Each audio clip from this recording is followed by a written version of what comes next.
안녕하세요, 여러분. 오늘은 여러분과 함께 4월 15일 좀 늦었습니다. 바로 들어갈게요. 요즘 감기, 저녁에 좀 추운데요. 저도 감기가 좀 들었었습니다. 여러분들, 감기 좀 조심하시고, 이제 밤엔 좀 춥고, 낮엔 따뜻하고 그렇죠. 그래서 좀 조심하셔야 될 것 같습니다.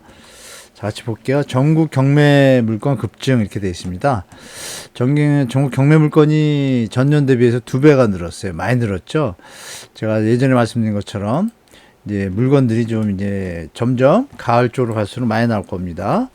그 다음에 금융기관 연체율이 증가가 시작됐죠. 그리고 보도에서 많이 보셨겠지만 이제 미국 상업용 부동산 좀 위험이 점점 가시화되고 있다 이런 뉴스 보셨죠. 그리고 또 시장에 이제 4월 2주에 매매 전세 하락폭이 좀 소폭 축소됐습니다. 그 전주에는 조금 늘었었죠. 좀 심화가 됐었는데 하락이 다시 이제 또 줄였어요. 여전히 이제 매물은 계속 증가 중입니다. 이것도 중요한 팩트죠. 그리고 4월에 대거 분양인데 분양이 좀 지연되는 현장들이 좀 많이 있는 것 같아요. 제가 볼 때. 그 이유에 대해서 좀 한번 살펴보도록 하겠습니다. 자, 일단 전국 아파트 경매 진행 건수인데요. 보시는 바와 같이 2,450건. 작년 3월에 1,400건이에요.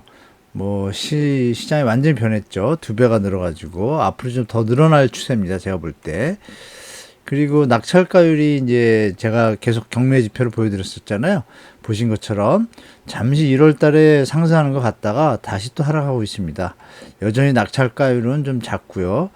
월별 아파트 경매수는 계속 늘어나고 있고, 이게 이제 2021년 9월부터 계속 추세입니다. 그림이 보시는 것처럼 계속 내려오고 있죠. 이 그림이 쉽게 여기서 올릴래다가 좀 힘 못 쓰고 또 다시 내려가고 있습니다. 그래서 제가 볼 땐 3월, 4월로 갈수록 점점 이런 현상이 좀 심화될 거라고 저는 보고 있어요. 이렇게 막대기 그래프가 경매 물건이잖아요. 많이 늘었잖아요. 3월에도 또 많이 늘었습니다, 여러분. 자, 우리 보시는 바와 같이 서울 아파트 같은 경우도 좀 변동성이 심하긴 한데 서울의 희소성 때문에 다시 한번 여기서 치고 올라갔다가 그래도 낙찰가율이 여전히 70%대예요. 이게 제일 중요한 점이죠, 여러분. 이 80, 예전에 보시면 여기 보면 119, 120에 가까운 수치였는데, 지금은 70대니까 차이가 너무 많죠? 거의 50% 수준이 나니까 그 갭이 큽니다, 여러분. 그 시장 상황 좀 보셔야 될 것 같고. 자, 말씀드렸던 이제 상업용 부동산입니다. 우리나라 돈으로 7,280조. 어마어마한 금액이죠, 여러분. 미국 CRE, 이제 커머셜 리얼 에스테이트라 해서 상업시장이라 상업용 부동산이에요. 상업용 부동산 대출 시장의 압박, 이렇게 해놨죠. 글로벌에서 오피스 베이컨시 레이트, 이게 뭐냐면 이제 이 공실률이 이제 늘어나고 있다는 얘기예요. 그래서 5조 4천억 달러의 규모의 상업용 부동산 대출 시장이 여러분이 아쉽게 이제 모기지 같은 건 이제 장기 기간이니까 안정적이잖아요. 근데 CMBS는 이제 우리가 MBS 쓰는 거와 같이 커머셜 상업용에 쓰는 걸 이제 CMBS라고 그래요. 근데 이런 거는 투자에 대한 기간에 대해서 배당하거나 채권 회수하는 시간이 길어서 안정적인데 그냥 대출을 해준 것들은 이제 대출 이자가 회수가 안 되면 어떻게 될까요? 좀 문제가 생기죠. 이 부분이 이제 문제가 생겼는데 어떤 식으로 생겼냐면, 자, 일단 샌프란시스코하고 여러 가지 한번 볼게요. LA하고 보면은 이 연두 색깔이 2022년도 4분기인데 2019년 녹색에 비해서 어때요, 여러분? 많이 올라왔죠. 그럼 어느 수치냐? 내려보면은 25%까지 왔어요. 공실률이. 그런데 최근에 여기 지금 나온 도시들이 여러분들이 아시는 우리나라 6대 광역시 같이 미국에서 좀 좋은 곳들이죠. 그런데 보시면 유명한 분인데 이분이 여기 샌프란시스코의 공실률을 최근 거를 올려놓은 거예요. 아까 보신 그림은 2022년 4분기였잖아요. 근데 지금 3월에 와가지고는 30%까지 올랐습니다. 어마어마하죠, 여러분. 지금 상황이 공실률이 어마어마하게 심각하다는 얘기는 뭘까요? 그러니까 임대료와 수입이 안 들어오면 어떻게 될까요? 투자자나 대출 이자가 투자자 입장에서는 배당을 못 받게 되고, 대출로 했던 은행들은 대출 이자가 안 들어오면 어떻게 됩니까? 문제가 생기죠. 지금 보시는 바와 같이 미국 상업용 부동산은요, 80%가 중소형은행에 집중돼 있어요. 이게 이제 문제가 된다고 자꾸 얘기가 나오는 겁니다. 그래서 상업용 부동산의 대출 42%가 결정적으로 PF 대출 같은 거예요. 이렇게 공사 시작할 때 미래에 대해서 임차인이 들어오고 이런 미래 경제가 좋아질 거로 판단해서 하는 사업인데 지금 이제 경제가 안 좋아지니까 어떤 일이 벌어질까요? 임차인이 안 채워지면 사업이 진행이 안 되겠죠. 우리나라 부동산 PF 대출하고 비슷한 형태로 아파트가 아닌 상업용에다 한 겁니다. 그러니까 이게 이제 문제가 될 소지가 많은 거죠. 그러니까 대한민국도 거기서 자유롭지 않나요? 대한민국도 보시면 쭉 써놨잖아요. 제가 이 금융기관하고 보험사들의 비아파트, 그러니까 상업용이라고 그러겠죠. 비중이 각각 30%, 40% 많습니다. 대출이. 특히 이 중에서 저축은행, 증권사, 여신 전문 회사가 비중이 너무 많아요. 84.6, 75%, 66.5. 여러분도 물류창고 얘기 들어보셨을 텐데 물류창고가 작년 가을부터 여름부터 문제가 터지기 시작했어요. 그 공사하다 말고 제가 댓글 하나 올리려다가 우리 댓글 올리신 분들 계신데 여하튼 저축은행하고 이렇게 증권사, 여전사들에게 조금 리스크가 계속 보이고 있죠. 그래서 좀 조심해야 될 것 같습니다, 여러분. 한국하고 미국의 부동산 대출이 중손대 중고라고 되어 있네요. 죄송합니다. 중소은행 및 제2금융기관에 집중돼 있다. 이게 좀 문제다. 과연 이 경제 침체기를 잘 벗어날지 아니면 어떤 리스크가 또 뉴스로 나올지 좀 보셔야 될 것 같아요, 여러분. 자, 그리고 이제 이번에 이제 분양권 전매 제한 이런 걸로 인해서 말이 많고 뭐 시장이 살아난다는데 반대편도 생각해 보셔야 될 것 같습니다, 여러분. 3월에 원래 분양 예정 단지가 26개인데요. 1만 9천, 2만 세대 정도 됐는데 실제로는 분양을 많이 안 했습니다. 14단지 한 50%밖에 안 했어요. 그 이유는 공급이 60%밖에 안 됐고 분양도 53%밖에 안 됐는데 그 이유는 뭘까요, 여러분? 전매 제한 제도가 완전 시행되는 게 이제 시행령이 발표가 되고 이런 걸 기다린 거예요. 그리고 여러분 아시는 실거주 의무 조항이 있지 않습니까? 이게 아직 여야가 지금 사이가 안 좋다 보니까 타결이 안 됐어요. 이게 이제 문제가 됩니다, 나중에. 그래서 둔촌중원도 나중에 실거주 의무를 생각 안 하고 있다가 여야가 타결이 안 되고 정치 상황이 안 좋으면 실거주 의무 그대로 유지가 되는 거예요. 물론 투기하는 사람들은 실거주 의무를 전혀 생각 안 했겠죠. 그러나 실제로 실거주 의무를 생각하신 분들은 문제가 없지만 투자성을 가지신 분들이 이제 문제가 터지기 시작하는 거예요. 다른 현장들도 마찬가지죠. 그리고 이제 정부가 이 핵심은 이거예요. 분양권 전매 제한도 풀었는데 요새 이제 뉴스 많이 나오잖아요. 분양권 전매 제한이 이게 약이 아니라 독이 될 수 있습니다. 시장에. 자, 그러면 그동안에 입주를 못 채우고 여러분 저번 주에가 제가 입주율 한번 보여드렸잖아요. 아파트의 입주율이 한 70%밖에 안 돼요. 30% 못 채운다는 얘기잖아요. 그분들은 그러면 팔겠죠. 이렇게 매물로 또 나오잖아요. 그러니까 분양권 입주 전에 사람들이 미리 또 팔려는 물건들이 나오겠죠. 분양권 전매 제한 때문에.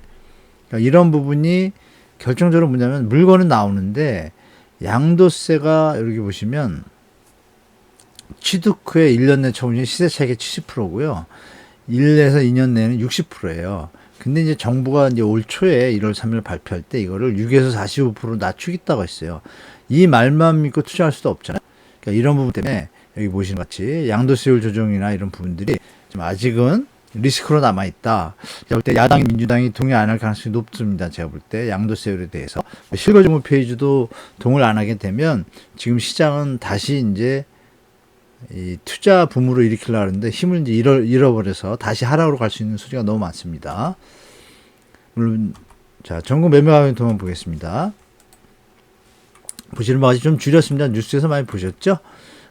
이렇게 서울 수도권 전국 할 거 없이 약간의 폭을 좀 줄였지만 여전히 0.2%대 유지하고 있습니다. 자, 그리고 전세 가격 볼까요? 전세 가격은 자, 위에 꼭지를 잘 안 고쳤네요, 여러분. 죄송합니다. 전세 가격도 보시면 그 전국 수도권 지방 서울 할 거 없이 전반적으로 0.2%대, 0.29, 0.24 쭉 유지하고 있어요. 그래서 여기서 이제 많이 치고 올라오지 못하고 있는데 다음 주가 이제 관건일 것 같습니다. 여기가 과연 어떻게 될지. 4월이 제일 중요하다 그랬죠, 제가. 자, 그리고 또 다음 장 볼까요? 보시면 이제 6대 강시입니다. 6대 강시는 좀 많이 줄였어요. 인천이 특히. 인천이 많이 줄였고요. 부산은 많이 못 줄였어요. 보시는 바와 같이. 또 대구도 마찬가지예요. 대구, 광주, 6대 강시 다 폭을 많이 못 줄였고 대전만 조금 써요. 그죠, 여러분? 그래서 6대 강시는 여전히 0.23%대 계속 하락이 이어지고 있다. 이제 매매 가격이 버티고는 있지만 제가 볼 때 조금 시간이 지나면 약세로 좀 돌아갈 가능성이 너무 많다고 보입니다. 자, 그리고 전세 가격 볼까요, 여러분? 전세 가격은 보시는 바와 같이 자 보시면 여기도 전세 가격도 많이 하락폭은 축소를 했는데요. 보시는 바와 같이 이제 울산하고 저기 보시면 제가 위에 써놨잖아요. 대구, 부산, 대전, 울산은 전세가 하락폭이 뭐 급하게 줄거나 그런 건 아니고 소소하게 줄었어요. 특히 대구도 잘 줄다가 보면 조금 느려지는 경향이 있죠. 광주만 좀 많이 줄였고 대전도 여기서 전주랑 비슷합니다. 이 수준에서 0.23%잖아요. 이때가 작은 변화가 아니다. 울산이 좀 큽니다. 여러분 보시는 것 같이 울산이 조금 시장이 안 좋아질 가능성이 높습니다. 여러분. 자, 매물 현황 볼게요. 여러분. 자, 매물 현황 보시면 아이고 넘어가 버렸네. 죄송합니다. 매물 현황 보시면 여기 아파트 매물 현황 전세, 월세, 매매 총 매물인데 여전히 매매 물건은 늘어나고 있고요. 전세 물건은 총 물량은 조금 줄고 있습니다. 여기 보시면 선이 약간 내려오고 있죠. 그래서 전체 물건 조금 줄고 있고 매매 물량은 도리어 늘고 있고 아이러니한 시장입니다. 제가 볼 때. 그리고 월세, 전세 줄어 있고 그렇습니다. 자, 그다음에 이제 매물 이제 마용성 강남 4구 볼게요. 여전히 또 다 늘었습니다. 이게 4월 15일 어제자로 뽑았는데요. 강동구는 여기 이제 푹 빠졌다가 많이 감소했다. 또 매물이 좀 나오고 있습니다. 쭉 그죠, 여러분? 다른 지역 비슷하게 추세가 이어지고 있습니다. 마용성도 여전히 매물이 계속 늘어나고 있다. 이게 참 특이한 점, 여러분. 자, 그럼 매물 계속 증가라는 건 뭘까요, 여러분? 시장에 대한 미래 상승 심리가 위축된다고 저는 보고 있습니다. 이렇게 여전히 똑같습니다. 자, 그리고 순매물 추이를 이 그림을 하나 보시는데 이건 좀 설명을 드릴게요. 1월 1일부터요. 제가 써놨잖아요. 4월 16일 기준 3달 전 1월 15일 되겠죠. 야실 자료를 백업한 건데요. 백업한 결과 그림으로 여러분이 보기 쉽게 제가 그려놓은 거예요. 보시면 광진구는 1월 1일에 1월 15일이라고 봐야겠죠. 1월 15일에 비해서 53% 매물이 는 거예요. 어마어마하게 늘었죠. 그리고 강남구는 30%, 서초구는 33%, 매물이 다 20%대 는 데가 너무 많습니다. 특히 어느 지역들, 서울에 특히 선호하는 지역들 보시면 강남산 3가구, 강동구, 동작구, 마포구, 노원구, 용산구, 영등포구 최소 20%대입니다. 많은 데는 40%, 50%가 된 거고요. 이쪽에 이제 많이 선호하지 않는 지역들은 매물이 조금 덜 줄었어요. 그죠? 10%대, 그죠? 요거는 12%. 이런 추세를 볼 때 여전히 팔려는 사람이 많다. 이게 이제 제일 중요한 팩트입니다, 여러분. 너무 시장에 조급하게 따라갈 필요 없는 상황인 건 분명히 맞는 것 같아요, 제가 볼 때. 자, 4월 1일부터 4월 15일까지 가격 변동 거래 추이예요. 보시는 바와 같이 요즘 뭐 허위 신고에 대해서 말이 많잖아요. 그러니까 이 부분이 허위 신고인데 허위 신고는 아닙니다. 제가 체크해 보니까 기존에 이제 그동안 하동안 거래가 안 됐던 지역이에요. 그러니까 예를 들면 급하게 작년 말에 9월, 10월에 하락 많이 됐을 때 있잖아요. 그때 냈다가 되는 지역이거나 아니면 2018년, 19년까지 안 팔리다가 요번에 판 것들. 그러니까 많이 올라가 있는데 그보다는 낮지만 예전에 워낙 거래가 낮았던 데서 거래가 없다가 된 것들이 이런 수치가 나오더라고요. 그런 게 우리가 볼 것은 요 부분입니다. 이렇게 요 섹터죠. 요 섹터에서 보시면 여러분 보시기 어때요?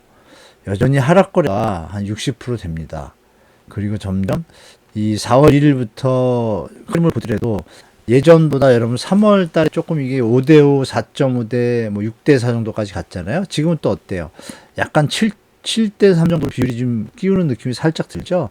그래서 4월 말일까지 보고 나면 시장이 여러분이 생각보다 빨리 지금 이 상승 추세로 가는 게 이제 힘을 잃고 제가 볼 때는 이어져서 이 상태로 한 2-3달 가다가 어떤 뭐 PF 문제나 이런 것들이 터지게 그때 이제 심리 위축되게 되고 또 입주 물량들이 서울 같은 경우나 부산 같은 경우에 또 6월, 7월부터 이제 많이 나와요. 그런 거 생각하시면, 제가 볼 땐, 앞으로 시장이 4월, 5월이 될 중요한 것 같습니다. 자, 오늘 시청해주셔서 감사하고요. 또 이번 한 주 행복한 한 주 되시고, 다음 영상 때 또 찾겠습니다. 제가 상업용 부동산이나 PF에 대해서 다시 한번 좀 영상을 만들어 볼까 하는데요. 올리게 되면 또 시청해주시기 바랍니다. 자, 다음 주 한 주 행복하시기 바랍니다. 감사합니다.